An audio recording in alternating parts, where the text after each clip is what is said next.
Hi, hello mga kaamigo at kaamiga. Ako po si Juan Go na nagsasabi at nagpapagarugong sa mundo na ang bulong sa pagtios sigos.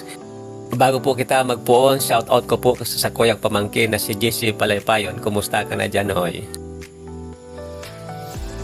Kunyan po yan, ako hindi sa kuyan tinanom na tapayas para bisitaon ulit makaskas magtalubuan mga awot kaya pigagabihan ko takinakaipuan po kaya ang tapayas malinig an sa iyang natatanuman.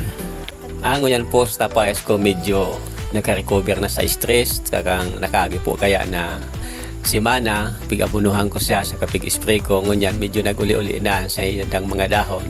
Kaya naugma po ako na nag-green na, nagbibirdi na sa indang dahon. Dati po mahiling po nindo na medyo nagkulot, na-stress po sa tapayas ko huli pang panahon. Kaya ngunyan po, medyo okay na, maka-recover na naman sinda. Kaya iyo po yung nahiling ko ngunyan na development kasi ko yung tanom na tapayas.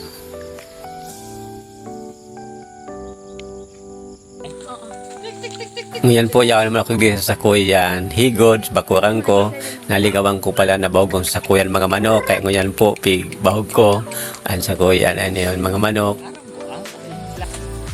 Madali, makaskas magtalubuan, mga awot, kaya puwang ko naman hawanan ang sakuyan ng higod.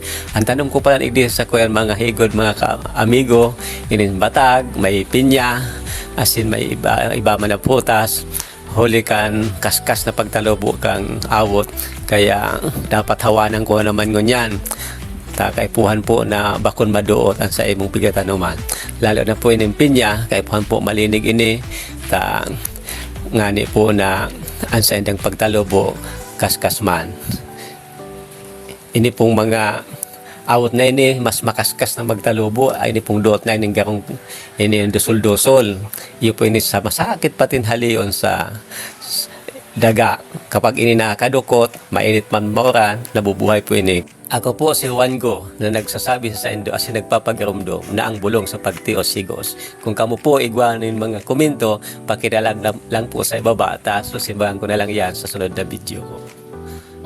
Salamat po kasi padagos indong pagsubaybay kasi ko yung video. Sana padagos indong kong suportahan kasi ko yung pong upload sa inyo. Salamat.